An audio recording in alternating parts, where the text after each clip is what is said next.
Bismillahirrahmanirrahim. Alhamdulillahirabbil alamin. Wassalatu wassalamu ala Rasulillah wa ala alihi wa ashabihi wa man tabi'ahum bi ihsan ila yaumiddin. Amma ba'd. Alhamdulillah kita lanjutkan lagi majelis dalam kitab At-Tajwid Al-Muyassar. Kita alhamdulillah masih di pembahasan sifat al-huruf, sifat yang memiliki lawan. Insyaallah kita lanjutkan lagi di sifat-sifat berikutnya. Bismillahirrahmanirrahim. Alhamdulillah haqqa hamdih wassalatu wassalam ala khairi khalqihi Muhammadin wa alihi wa sahbihi. Amma ba'd, fama zilna fi dirasati babi as-sifat من كتاب التجويد الميسر من كتاب التجويد الميسر. وكان آخر ما أخذناه في مجلس الأمس هي أربع صفات أولها الاستعلاء وضد ذلك الاستفال، وأخذنا أيضا الإطباق وضده الانفتاح. فعندك السؤال: ما هي حروف الاستعلاء؟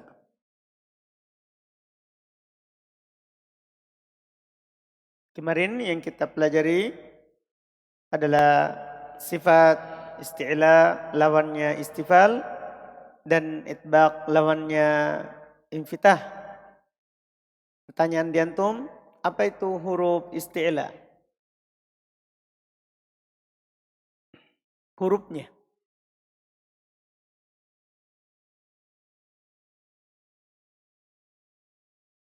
أولا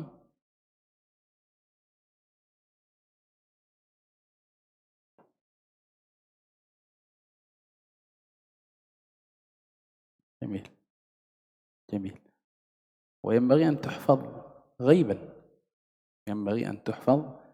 غيبا، كل ما يمر معنا في هذه الأبواب: الصفة، تعريفها، حروفها، إن كان لها أقسام، إن كان لها مراتب، هذا لابد أن يحفظ حفظا دقيقا.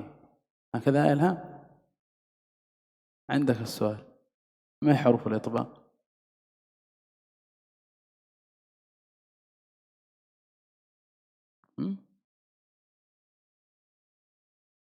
4. أحسن، 4. جميل. تنبيه إلى حفظ. Tadi huruf-huruf yang disebutkan tadi harus dihafal. Kalau dia memiliki tingkatan, kita hafal tingkatannya dari sisi yang disebutkan tadi. Kemudian belum melanjutkan pertanyaan tentang huruf itbaq. نبتدئ مجلس اليوم بالصفة العاشرة، وهي صفة الإذلاق أو الذلاقة. الإذلاق وأيضا تعرف بالذلاقة. قال: وهو لغة حدة اللسان، أي طلاقته، ذلق اللسان، طلق في اللسان، فصيح، سهل العبارة. قال: واصطلاحا خروج الحرف بسهولة وخفة من ذلق اللسان، يقولون أو، هنا قال والشفة، من ذلق اللسان والشفة. خروج الحرف بسهولة وخفة، هذا فيه ربط بين المعنى اللغوي والاصطلاحي. خروج الحرف بسهولة وخفة، إذا نفهم من هذا أن حروف الذلاقة خروجها بخفة وسهولة. ستأتي الآن مع هذه الأحرف. قال: هذه الأحرف إما أن تخرج من ذلق اللسان، أي طرف اللسان، أو طرف الشفة، أي طرفهما. قال وحروف الإذلاق 6 يجمعها قولك فر من لب أو فر من لب، الفاء والراء والميم والنون واللام والباء. إذن 6 أحرف هي حروف الذلاقة. ولاحظ أن هذه الأحرف إما أن تخرج من طرف اللسان أو من طرف الشفة، فالفاء خروجها من طرف اللسان مع أطراف الثنايا العليا من طرف الشفة، باطن الشفة مع أطراف الثنايا العليا، وهكذا الراء من طرف اللسان مع لثة الثنايا، والميم من طرفي بانطباق الشفتين، والنون من طرف اللسان مع اللثة، واللام أدنى اللسان إلى منتهى الحافة، وهكذا الباء بانطباق الشفتين. فهذه الحروف إما أن تخرج من ذلق اللسان أو ذلق الشفة. Kata beliau, kita masuk di hari ini sifat yang ke-10 dari sifat huruf, yaitu al-idlaq atau ad-dalaqah. Dia secara bahasa adalah hiddatul lisan. Bermakna tolaqatuh, mudahnya. Iya. Lisan, terbebasnya atau terlepasnya. Lisan ketika mengucapkannya, ini secara bahasa. Adapun secara istilah adalah, menurut istilah, dia adalah keluarnya huruf dengan mudah. Keluarnya huruf dengan mudah. Khurujul al-harfi bisuhulah. Keluarnya huruf dengan mudah, wa khifati, dan ringan. Ringan. Min dalqil lisan.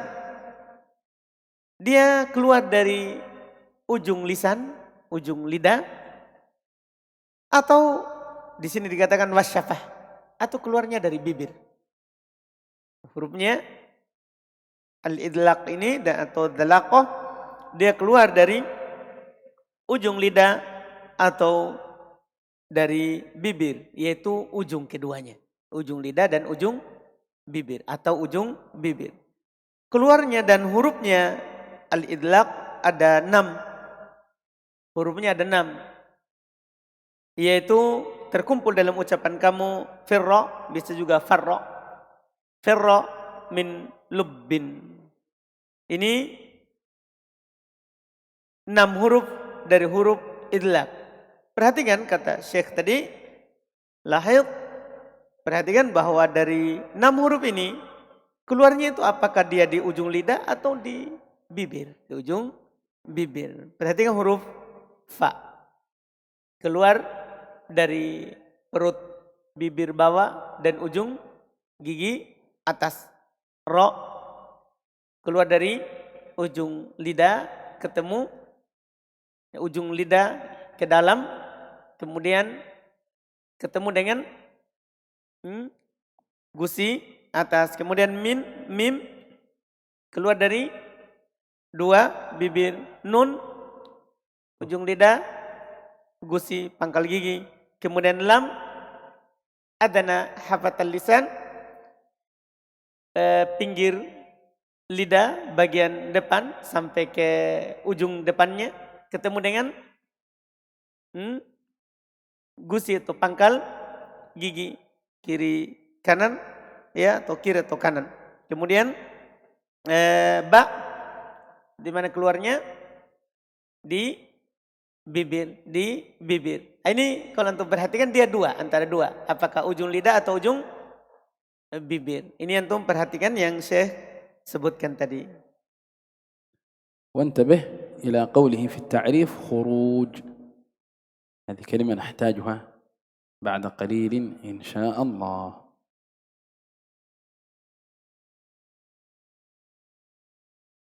Dan perhatikan kepada ucapannya tadi, ila huruf خروج. khuruj. Perhatikan di kata khuruj kepada apa yang akan beliau sebutkan sebentar.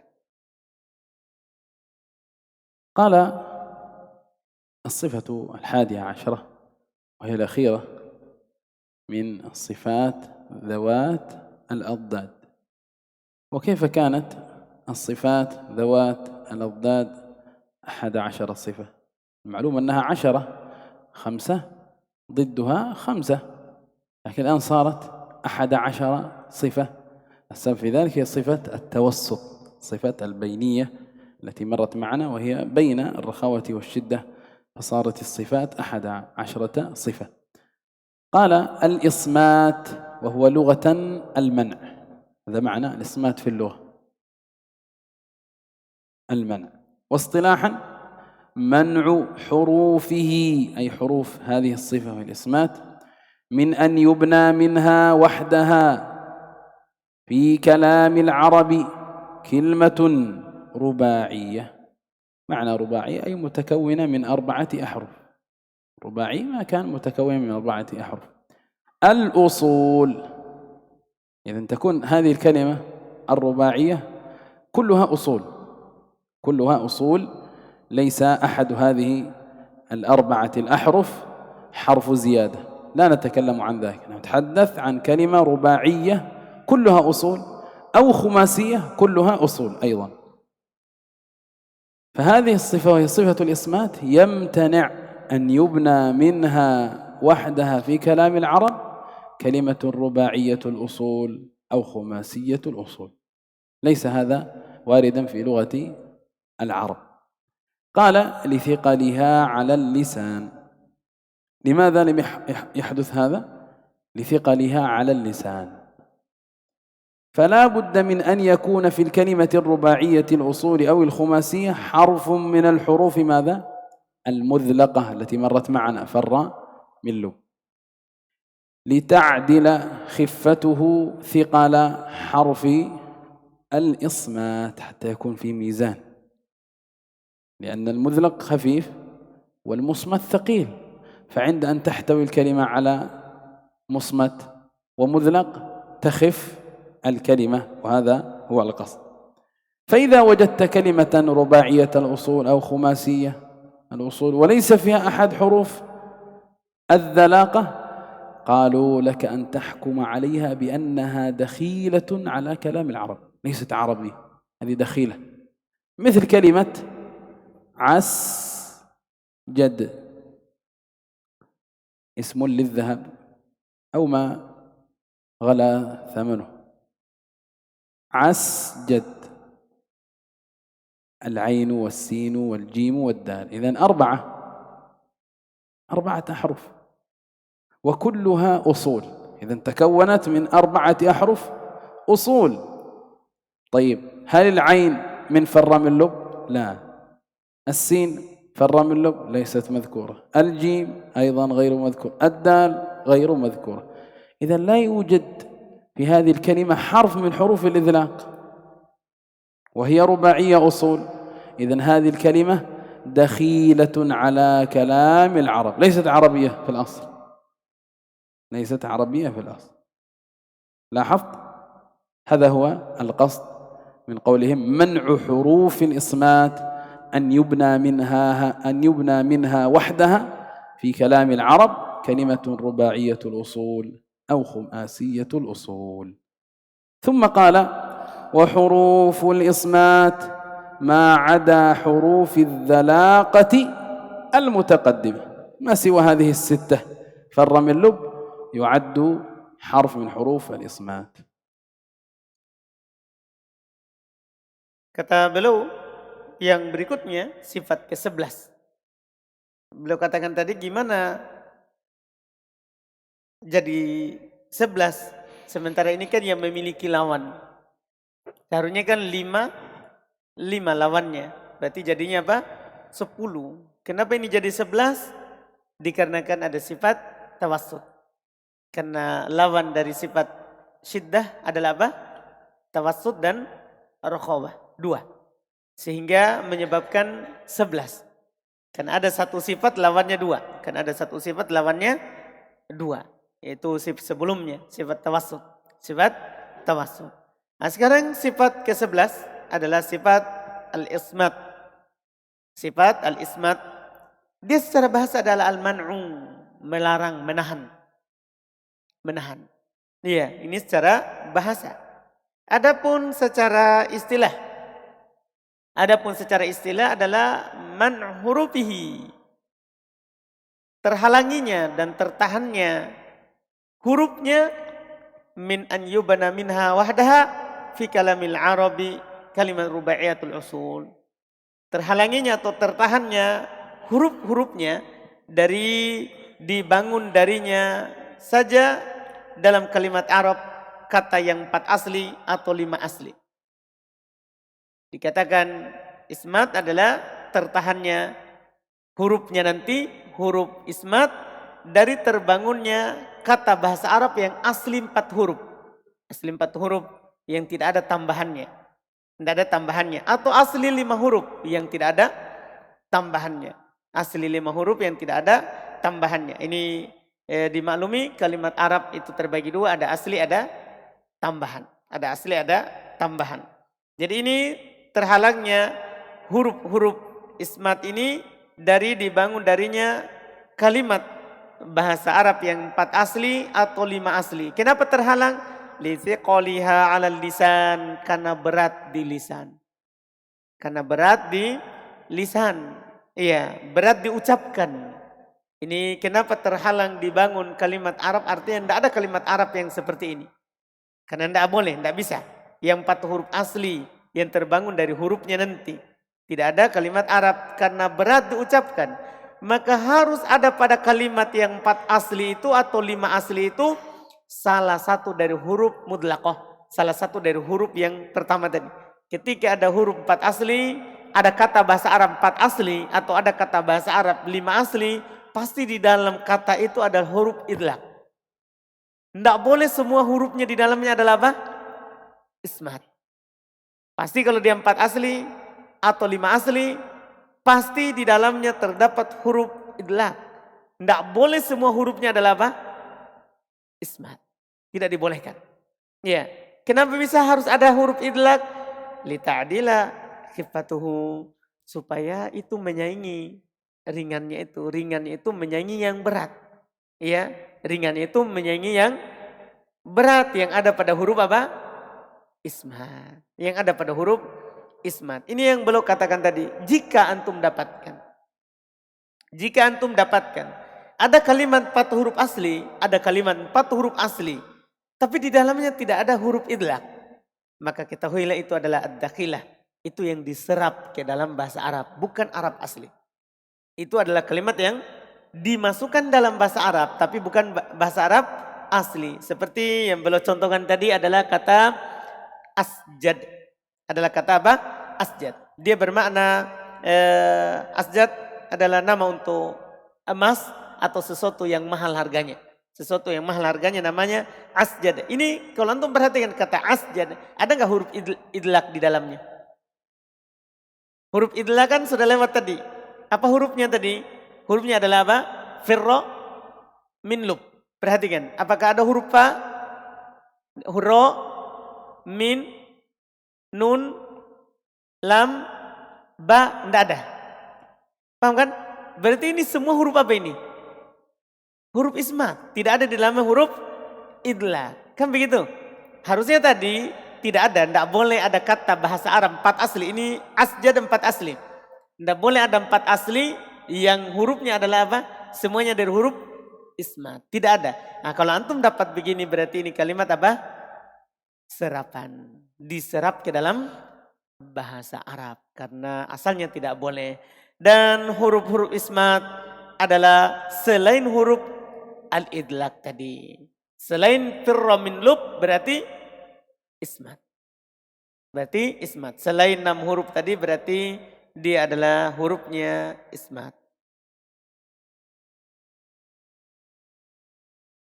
قال في الحاشية لاحظ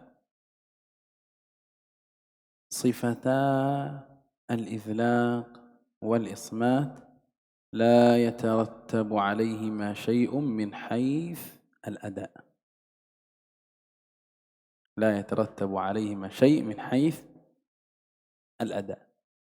مر معنا في بداية دراستنا لباب الصفات، قلنا والمراد من الصفات الصفات التي لها أثر في النطق، التي لها أثر في النطق، وأشرنا إلى هذه المسألة التي نأخذها الآن، وهو الكلام عن الإصمات والإذلاق.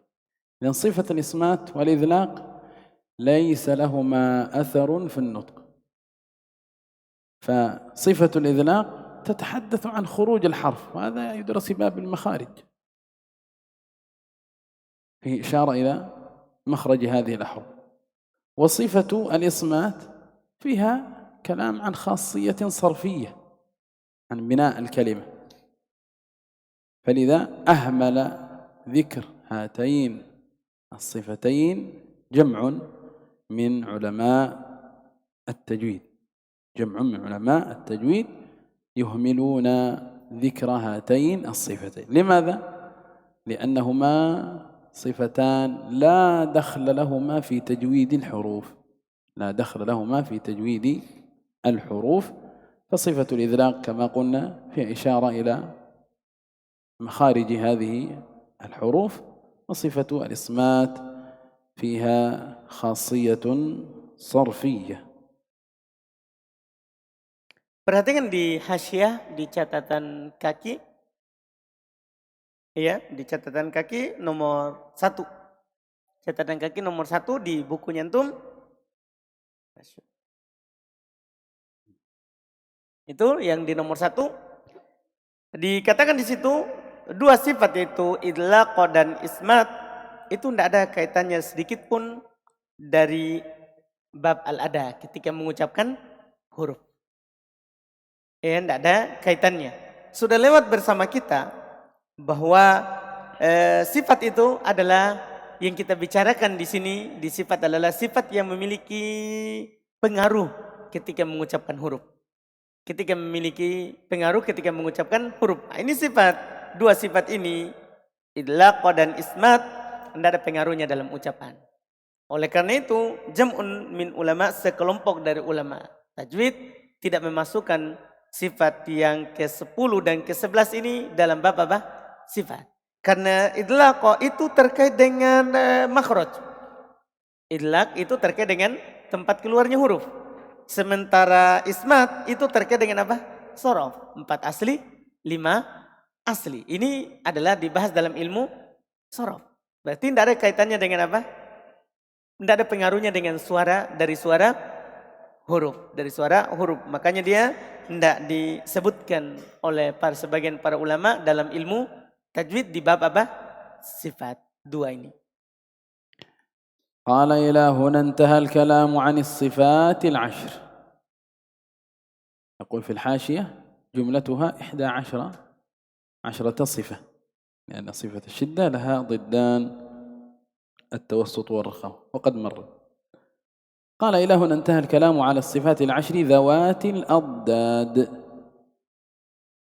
ما أخذناه الآن هو القسم الأول، وهي الصفات التي لها ضد، ما يعبر عنها بذوات الأضداد. قال وهي التي أشار إليها الحافظ ابن الجزري في مقدمته بقوله صفاتها جهر ورخو مستفل منفتح مصمتة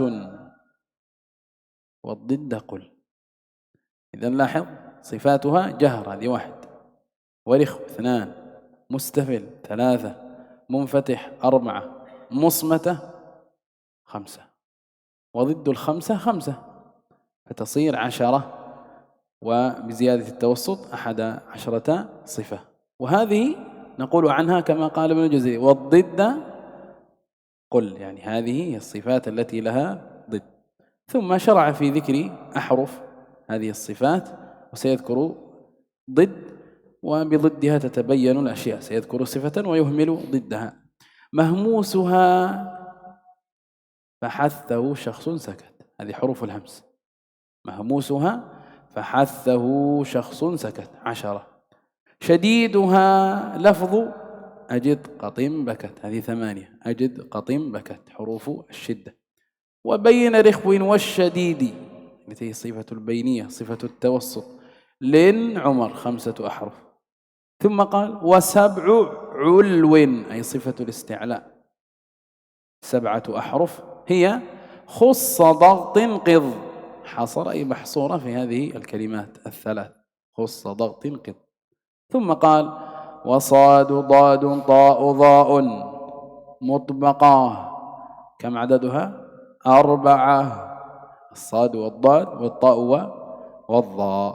أخيرا وفر من لب الحروف ماذا المذلقة الحروف المذلقة. هذه الأبيات تحفظ لأنك بحفظها يسهل عليك استخراج صفات أي حرف تسأل عنه. فإن قيل لك استخرج لنا حرف صفات حرف الدال مثلا تستطيع أن تستذكر ذلك بأن تمر بحرف الدال على هذه الجمل. هذه الجمل هي تسهل عليك ضبط هذا الباب. فإن وجدت الحرف في هذه الجملة وإلا فهو في صفة الضد. إن لم يوجد في المهموس فهو في ضدها وهو الجهر. إن لم يوجد في الشديد فهو في ضدها إما التوسط وإما الرخاوة. إن لم يوجد في العلو الاستعلاء فهو في صفة الضد الاستفال. إن لم يوجد في المطبق فهو في المنفتح. إن لم يوجد في المذلق فهو في المصمت وسيأتي معنا إن شاء الله. Baik, berikutnya beliau berkata sampai di sini berarti selesai kita berbicara tentang 10 sifat yang memiliki lawan. 10 sifat yang memiliki lawan. Berarti di hasyiah jumlahnya itu ada 11 bukan 10. Tadi beliau katakan di atas katanya selesai kita berbicara di atas sifat yang 10. Di catatan kaki, di bawah catatan kaki kedua, jumlahnya ada 11. Karena sifat syiddah memiliki 2 lawan, yaitu tawassut dan rokhawah. Sebagaimana yang telah lewat. Dia yang diisyaratkan oleh Al-Hafidh Ibnul Jazari rahimahullah dalam muqaddimahnya dengan ucapan beliau, sifatuha jahrun wa rikhwun mustafil, munfatihun musmatatun wa diddukul. Sifat dari huruf itu ada jahar, ada rikh, ada mustafil, ada munfatih, ada musmatah. Dan lawannya, katakanlah ada mahmus, hurufnya fahassahu syaksun sakat 10 huruf. Syadiduha, kemudian ada sifat syiddah dari mahmus, kemudian ada sifat syiddah, lafadznya ajid kotin bakat ada 8. Wabain rikh wasyadid lin umar. Ya, ada sifat bain antara rikh wa dan syadid lin umar ada 5 huruf. Wasab'un ulwin khussadaqtin kid hasar. Dan 7 itu untuk yang 7 untuk yang ulwin itu ada khussadaqtin kid itu terbatas pada 7 itu 7 huruf. Sod dot itu ulwin yang maksudnya sifat apa? Ulwin sifat isti'la. Sifat isti'la ada 7 huruf. Kemudian dari 7 itu keluar 4 sifat idbaq yaitu sod, dot, to dan dho. Itu sifat apa? Mutbaqah. Sifat apa? Idbaq. Sifat idbaq. Kemudian wa firra min lub itu hurufnya siapa? Mudlaqah. Hurufnya mudlaqah. Kalau dihafal ini itu lebih memudahkan kata beliau untuk menghafal huruf-huruf dari sifat yang telah lewat. Selain ini berarti untuk lawannya di atas. Untuk lawannya di atas. Karena yang disebutkan adalah yang terbatas hurufnya. Yang terbatas hurufnya. Karena lawan dari itu berarti masuk di sifat yang menjadi lawannya. Yang menjadi lawan dari setiap itu.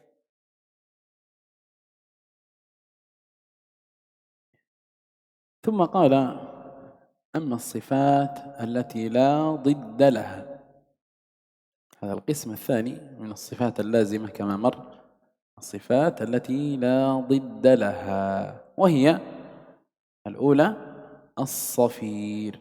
إذن أول الصفات من الصفات التي لا ضد لها صفة الصفير. قال: من معانيه في اللغة حدة الصوت. هذا معاني الصفير في اللغة. حدة بمعنى قوة، قوة الصوت. قال: واصطلاحا صوت زائد يخرج من بين الشفتين.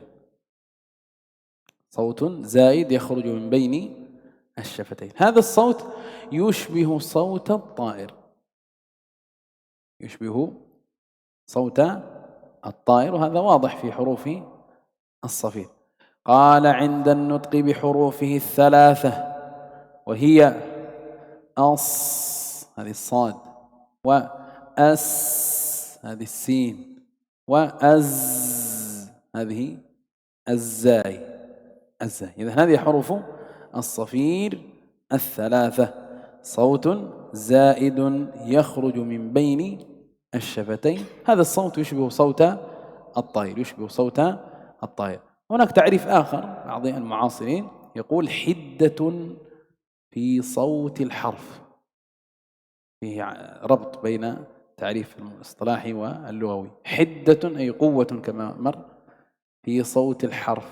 ما سببها؟ قال: تنشأ من مروره في مجرى ضيق، تنشأ من مروره في مجرى ضيق. إذا ما هو سبب هذه القوة التي هي الصفير، القوة في صوت الحرف؟ سببها أن صوت هذه الأحرف يمر في مجرى ضيق، يمر في مجرى ضيق.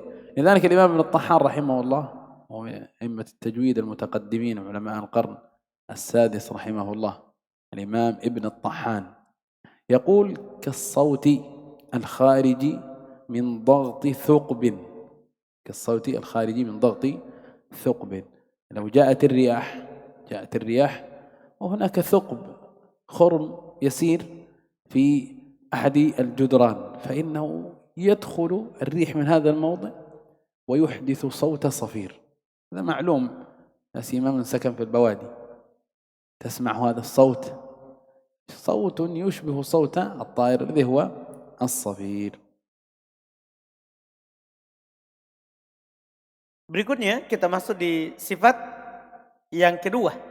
Sifat allati la diddalaha, sifat yang tidak memiliki lawan. Ini sifat bentuk yang kedua. Karena bentuk pertama yang memiliki lawan. Sekarang yang tidak memiliki lawan. Sifat yang pertama dari sifat yang tidak memiliki lawan, tidak ada pasangannya, sifat as-safir. Sifat as-safir. Di antara makna sifat as-safir secara bahasa adalah hiddatus saut, kuatnya suara. Kuatnya suara. Adapun secara istilah dia adalah sautun zaid. Dia adalah suara tambahan. Suara tambahan yang keluar di antara dua bibir. Suara tambahan yang keluar di antara dua bibir mirip suaranya burung. Mirip suaranya burung ketika mengucapkan salah satu dari 3 huruf. Ketika kita mengucapkan salah satu dari 3 huruf akan ada suara tambahan. Akan ada suara tambahan yang keluar di antara dua bibir mirip dengan suara apa? Burung. Dia adalah huruf shad, sin yang tanpa titik, muhmalatan maksudnya tanpa titik. Kemudian zai, ini 3 huruf sofir. Ini 3 huruf sofir. Ada di sana pengertian lain.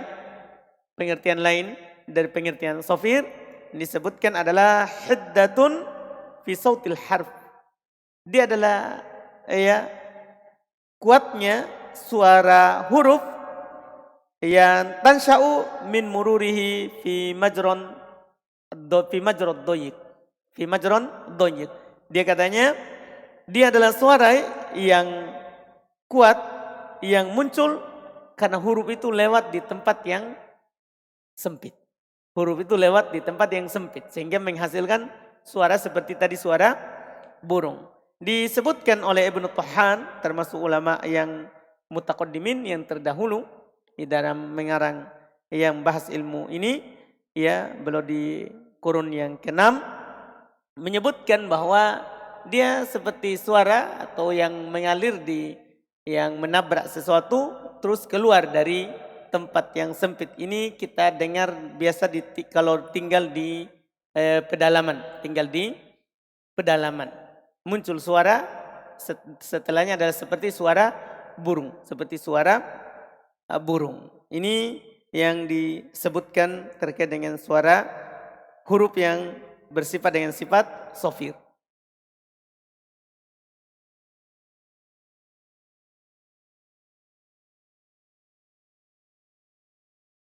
ولاحظ إلى هذه الصورة التوضيحية، لصفة الصفير. هي صورة لمخرج السين والصاد والزاي، فصوت هذه الأحرف يمر بهذا المجرى الضيق، صوت يخرج من بين الشفتين، فخروج الصوت من هذا المجرى الضيق مما أدى إلى هذه الصفة، هي صفة الصفير. وهنا ملاحظة يسيرة تتكرر عند كثير من الطلبة، وهي إعمال الشفتين في حروف الصفير، يعني أن تكون قراءته دائما إن نطق حرف الصفير أن يضم شفتيه. هذا كثيرة، الصالح، الصابرين، الصادقين، صا، هذا غير صحيح. هذا مما حذر العلماء، حذروا عنه، فانتبه. إذا لا تعمل الشفتين بمعنى لا تضم الشفتين إلا في المضموم. إذا متى نضم الشفتين؟ في الحرف المضموم فحسب. أما في المفتوح أو المكسور أو الساكن لا يصح أن تضم شفتيك. Kemudian kata beliau, perhatikan gambar. Huruf sofir itu muncul dari keluarnya 3 huruf tadi, tempat keluarnya sod, sin, dan zai. Itu perhatikan yang beliau garis dengan garis hitam yang ada anak panah keluar. Nah, di situ ada suara yang keluar karena sempitnya tempat antara dua bibir. Tempat keluarnya sod, sin, zai itu di lidah ujung lidah kan dia adalah di belakang gigi bawah. Ujung lidah di belakang gigi bawah. Nah, itu perhatikan tempat yang sempit sehingga menghasilkan suara yang keluar yang tajam seperti suara burung. Terus beliau katakan tadi ada yang perlu kritikan sedikit, yaitu kita perhatikan ketika orang mengucapkan huruf sofir, dia menggunakan bibirnya, yaitu bibirnya dia bulatkan, dia monyongkan. Itu adalah tidak benar. Tidak boleh bibir itu dibulatkan, dimonyongkan kecuali harokat dhammah. Jadi ketika mengucapkan huruf sofir, sin, sod, dan zai, itu bibirnya tidak dibulatkan. Ya, itu dibulatkan, itu dimonyongkan bibir ketika mengucapkan huruf yang berharokat apa? Dhammah. Ketika mengucapkan huruf yang berharokat dhammah, bukan huruf sofir, bukan khusus huruf sofir, tapi ketika mengucapkan huruf yang berharokat dhammah saja. Adapun huruf sofir, bibirnya tidak dimonyongkan, bibirnya tidak dimajukan ke depan. Iya, itu yang diperhatikan karena itu adalah tidak dibenarkan.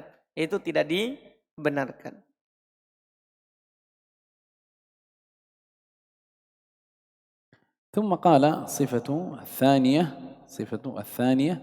من الصفات التي لا ضد لها صفة القلقلة. قال وهي لغة التحريك والاضطراب. تقلقل الشيء يتحرك واضطرب. واصطلاحا اضطراب المخرج عند النطق بالحرف. والكثير مما قرأنا يقولون اضطراب صوت الحرف في المخرج عند النطق بالحرف ساكنا. إذا متى تكون القلقلة؟ في حال سكون الحرف حتى يسمع له نبرة قوية. هذه النبرة القوية هي القلقلة. النبرة القوية هي القلقلة. إذا القلقلة اضطراب المخرج، وكما قلنا صوت الحرف في المخرج عند النطق بالحرف ساكنا. عند النطق بالحرف ساكنا. متى تظهر القلقلة؟ حال سكون الحرف حتى يسمع له نبرة قوية وهي القلقلة. قال وحروفها أي حروف القلقلة 5 مجموعة في قولهم قطب جد. قطب جد، القاف والطاء والباء والجيم والدال، هذه حروف القلقلة. والسبب في هذا الاضطراب والتحريك كونها مجهورة شديدة.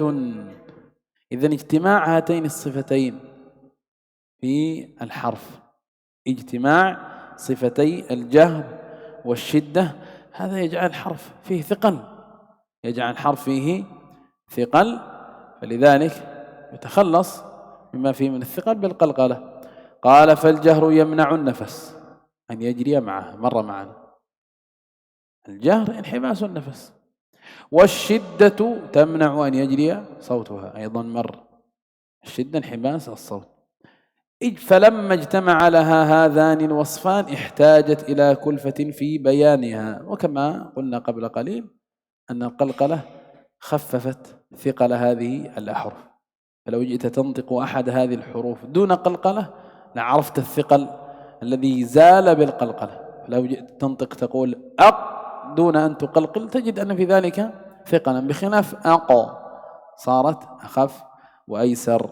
وهذا من مقاصد ومن تعليلهم، من تعليل العلماء في هذه الصفة. إذن صفة القلقلة في اللغة، القلقلة في اللغة التحريك والاضطراب، واصطلاحا اضطراب صوت الحرف في المخرج عند النطق بالحرف ساكنا حتى يسمع له نبرة قوية. حروف هذه الصفة قطب جد. Yang berikutnya kata beliau, yang kedua sifat yang tidak memiliki lawan, dia adalah sifat al-qalqalah. Sifat qalqalah. Dia secara bahasa at-tahrik yang bergerak, wal ittirab yang bergetar, yang sama juga semakna dengannya, yang bergerak, terpantul. Secara istilah adalah ittirabul makhraj, ketika ia mengucapkan huruf yang dalam keadaan sukun sampai didengarkan darinya ya tekanan suara yang kuat, pantulan yang kuat, pantulan yang kuat. Ini secara istilah. Ini secara istilah. Beliau ingatkan tadi kita sering mendengarkan yang kita baca adalah ittirab as-saut. Ya. Terpantulnya suara di makhraj.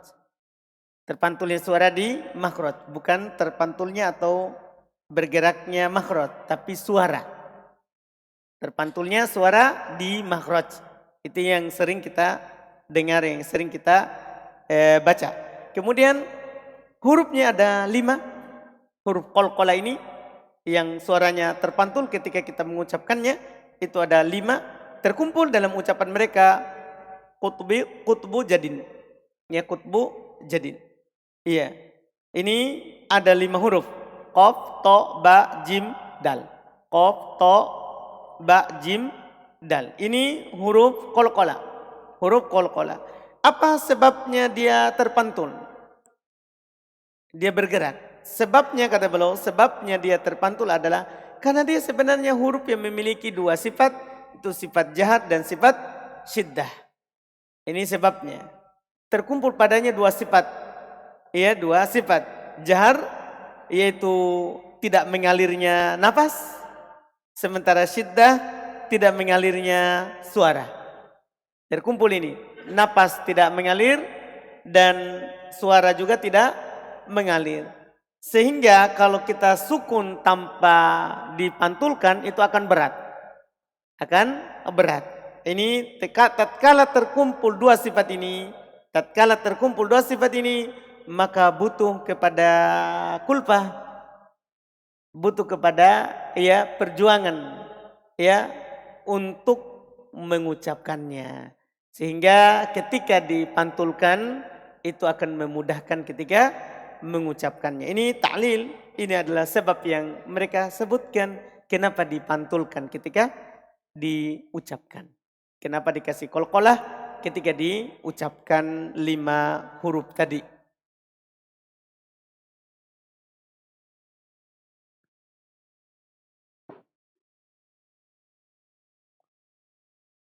لاحظ هذه صورة تقريبية توضيحية لهذه الصفة وهي صفة القلقلة. قال في اللغة كما مر الحركة الاضطرابية، التحرك والاضطراب، القصد واحد. تقول العرب تقلقلت القدر على النار، أي اهتزت واضطربت. هذه القدر عند غليان ما فيها يحصل لها اضطراب، يحصل لها تحرك. هذه هي القلقلة في اللغة، هذه هي القلقلة في اللغة. ثم ذكر تعريفا غير الذي مر معنا وهو بمثابة الشرح للقلقلة. فهو يقول القلقلة إخراج الحرف المقلقل حالة سكونه بالتباعد بين طرفي عضو النطق. قوله بين طرفي عضو النطق أي في المخارج، كل حرف بحسبه دون أن يصاحبه شائبة حركة. هذا أهم ما في هذا التعريف، دون أن يصاحبه شائبة حركة. إذا نطقت المقلقل لا تخلطه بحركة من الحركات الثلاث، لا تقلقل مع فتح أحد، ولا تقلقل مع كسر أحد أو ضم أحد. لا نحتاج أن نخلط المقلقل بشائبة حركة من الحركات الثلاث. إذا ما معنى هذا التعريف؟ يقول في الحرف المقلقل يحصل تباعد، هذا التباعد في المخرج، لكن انتبه أن يحصل تباعد في الفك الذي هو الحركة. إذا يحصل تباعد في المخرج، فمثلا في القاف مخرج القاف كما مر معنا أقصى اللسان مع الحنك اللحمي. التباعد يحصل في هذا الموضع. أقو lihat saya أقو. لاحظ أن الفك لا يتحرك، والمخرج يحصل فيه ايش؟ تباعد. فإذا قلت أقا هنا تحرك ايش؟ الفك، هذه فتحة، هذه حركة. إذن يحصل تحرك في المخرج، اضطراب في المخرج. أما الفك لا يتحرك، لأن تحرك الفك هو الحركة، وقد مر معنا أنه لا يصح خلطه بشائبة حركة من الحركات الثلاث. Kemudian kata beliau berikutnya, sifat yang tidak memiliki lawan ini, sifat yang kedua adalah al-qalqalah. Lihat gambar ini contoh takribiyah untuk mendekatkan dari makna qalqalah. Iya, makna qalqalah. Dia secara bahasa kan tadi bermakna al-harakah, ya, al-ittirab, pergerakan yang membuat dia bergerak. Yaitu ketika dikatakan oleh orang Arab taqalqalatil qadir, artinya ia di atas api, ihtazzat, dia bergetar. Ketika air mendidih maka pancinya akan bergerak. Ketika air mendidih pancinya akan bergerak. Itu dibilang qalqalah secara bahasa. Adapun secara istilah itu ini ada pengertian lain, tapi sama dengan yang kita jelaskan di syarah, kata Syekh. Ini pengertian lain tapi sama dengan yang kita jelaskan di mana? Di syarah. yaitu keluarnya huruf yang di qalqalah itu ketika dia disukun terjadi tabaud antara antara kedua ujung ya dari alat mengucapkan huruf itu. Keluarnya huruf yang qalqalah tadi itu ajid tadi yang disebutkan ya kutbu jadin, keluarnya huruf yang di qalqalah ketika dia disukun saling menjauh dari tempat keluarnya itu, dari tempat keluarnya masing-masing dari dua ujungnya. Iya, beliau contohkan tadi huruf qaf, keluarnya di mana? Keluarnya adalah aqsal lisan ketemu dengan langit-langit yang lahmi, ya, yang lahmi, yang lembek dalam. Berarti qalqalah itu menjauhnya di situ. Ketika dia sudah menyentuh, maka dia akan menjauh di tempat keluarnya, dari huruf yang di qalqalah, dari huruf yang di qalqalah. Tanpa dibarengi dengan suara masing-masing harokat. Misalnya ketika kita qalqalah dal, tidak dibarengi oleh suaranya fathah atau dhammah atau apa? Kasroh. Jadi tidak ada campuran suaranya harokat. Ya, tidak ada campuran suaranya harokat. Ya, dari ketika pantul, ketika kita baca qalqalah, tidak ada campuran suara dhammah, tidak ada campuran suara fathah, tidak ada campuran suara kasroh. Ya, murni hanya pantulan saja. Dan antum perhatikan ucapan di sini adalah saling menjauhnya tempat keluarnya. Jadi tidak ada hubungannya dengan mulut. Jadi yang di dalam saja, yang di tempat keluarnya saja, di tempat keluarnya saja. Iya, karena kalau misalnya tempat keluarnya qaf tadi kita pantul tapi kita ikutkan dengan yang terbuka dari mulut kita bagian depan, itu akan melahirkan harokat. Iya, dari tempat terpantulnya tadi. Ini yang diperhatikan. Jangan campur pantulnya dengan fathah atau kasrah atau dhammah.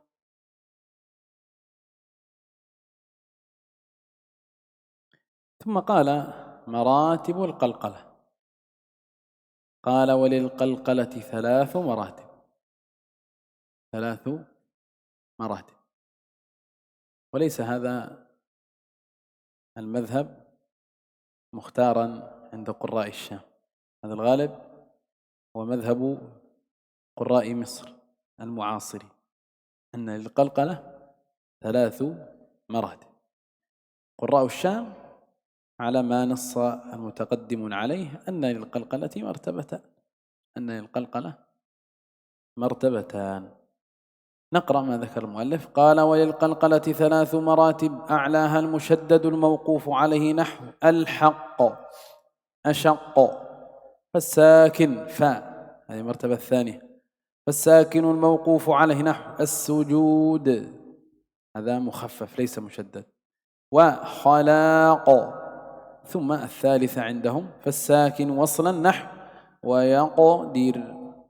ويقدر، هذا ساكن في وسط الكلمة. وهكذا وقرأ. قال وإلى هذه المراتب أشار السمنودي في لآلئ البيان. السمنودي رحمه الله من علماء العصر، من شيوخ العصر الذي نحن فيه، فهو قد توفي في عام 29 و400 وألف للهجرة.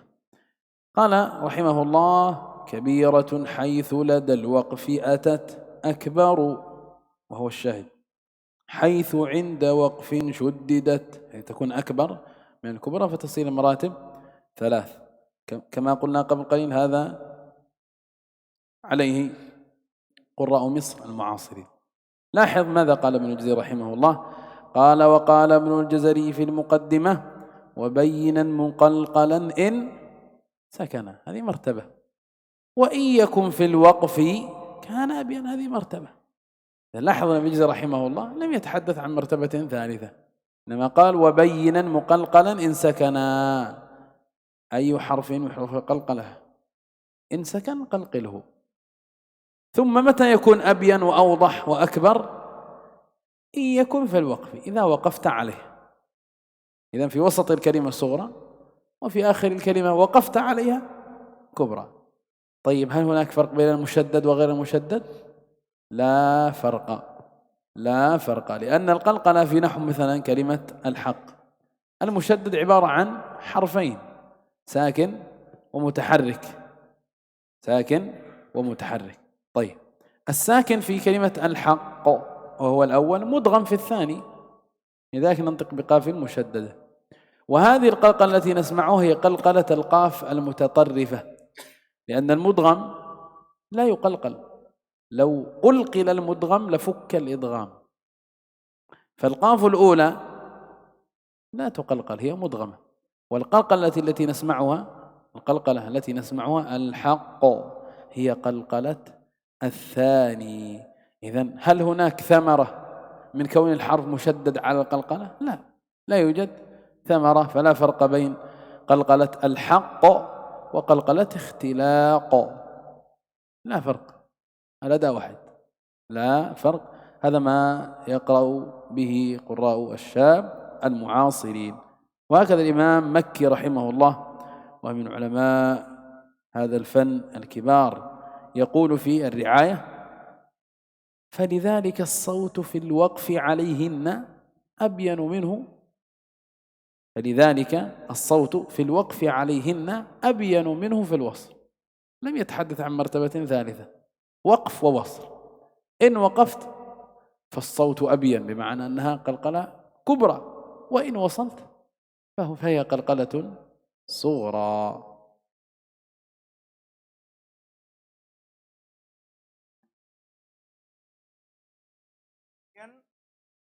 Kata beliau berikutnya, marotib al-qalqalah, tingkatan dari qalqalah. Untuk qalqalah ini ada 3 tingkatan. Untuk qalqalah ini ada 3 tingkatan.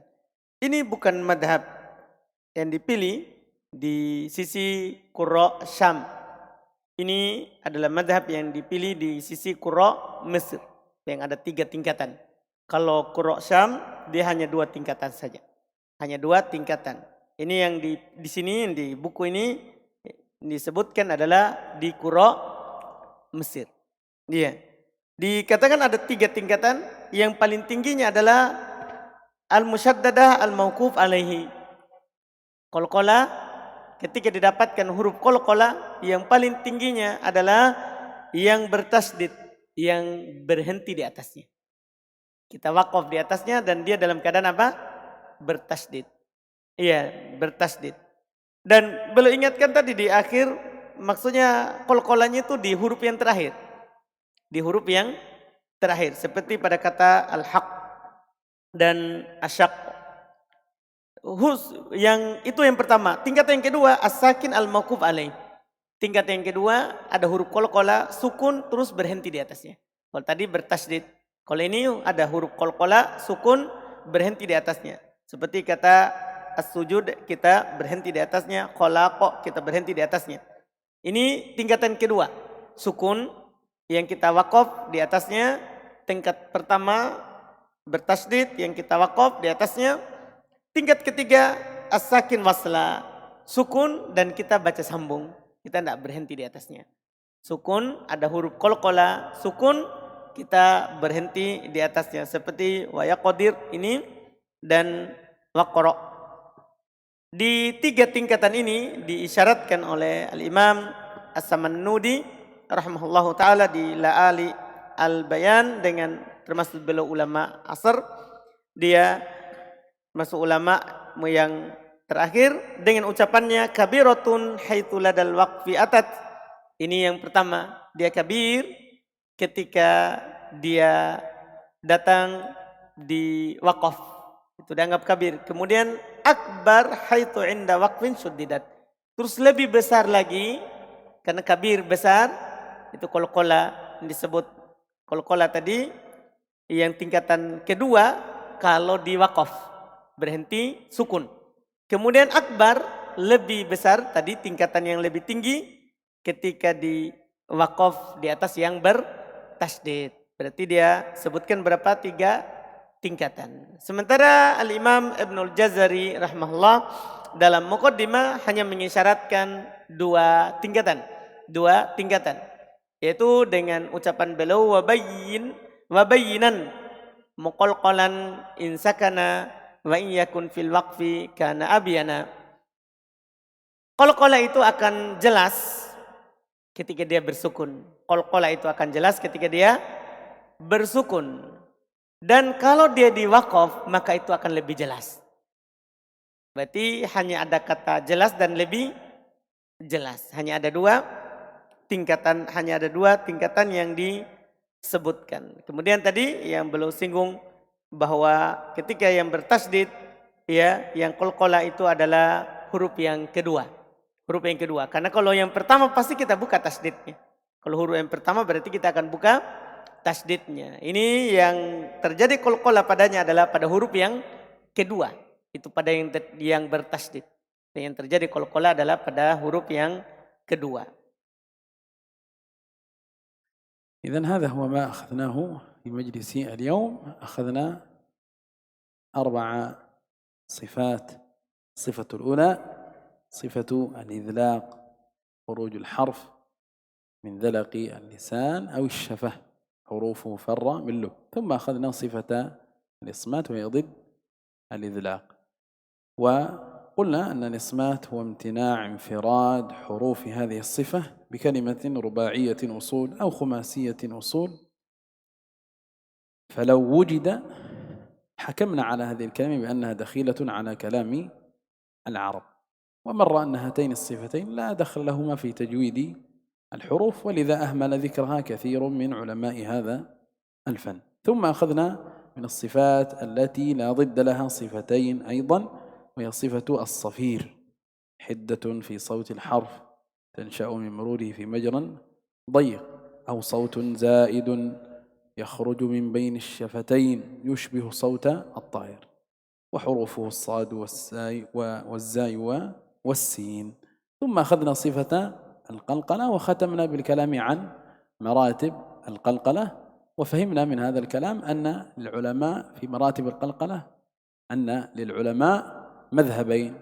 المذهب الأول أنها 3 مراتب، ما أخذناه في الكتاب 3 مراتب، صغرى وكبرى وأكبر من الكبرى، وبعضهم يقول عظمى، المراد أكبر من الكبرى.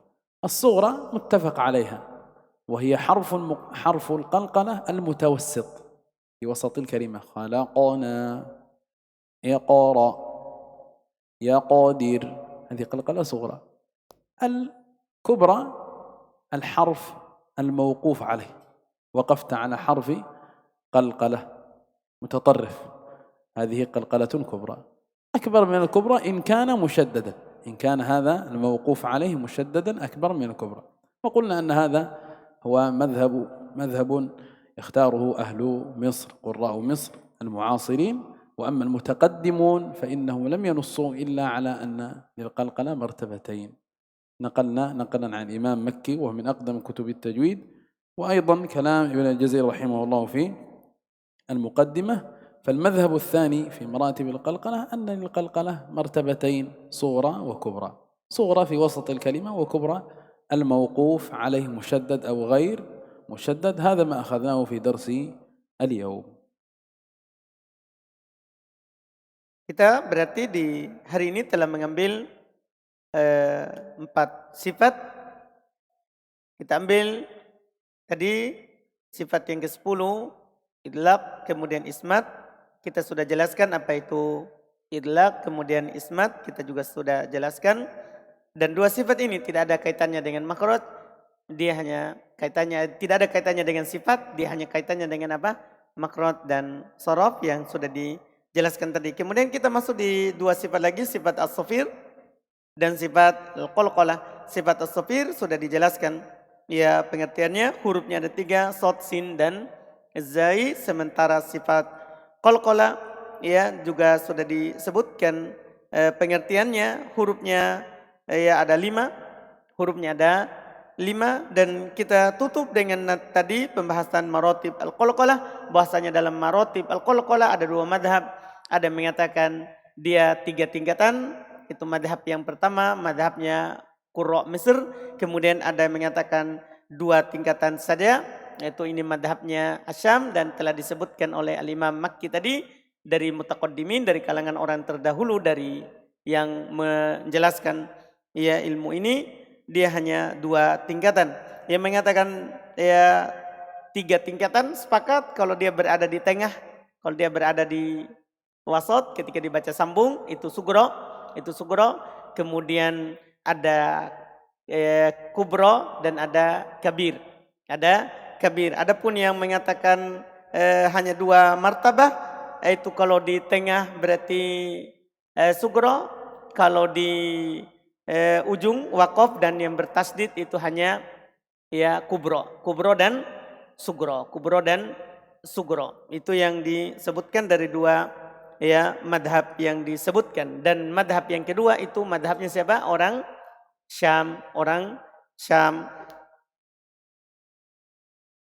إذن نكتفي بهذا في مجلس اليوم، وأكرر ينبغي حفظ هذا الباب حفظا دقيقا، كما حفظنا باب المخارج نحفظ إن شاء الله باب الصفات، وسيكون معنا إن شاء الله مراجعة لباب الصفات على حدة. Kita cukupkan dengan apa yang kita ambil ini dan saya ulangi lagi, sepantasnya dihafal bab sifat sebagaimana kita hafal bab makhraj. Kita hafal bab sifat sebagaimana kita hafal bab makhraj. سبحانك وبحمدك لا إله إلا أنت نستغفرك ونتوب إليك، وصلى الله وسلم على نبي محمد وعلى آله وصحبه أجمعين. السلام عليكم.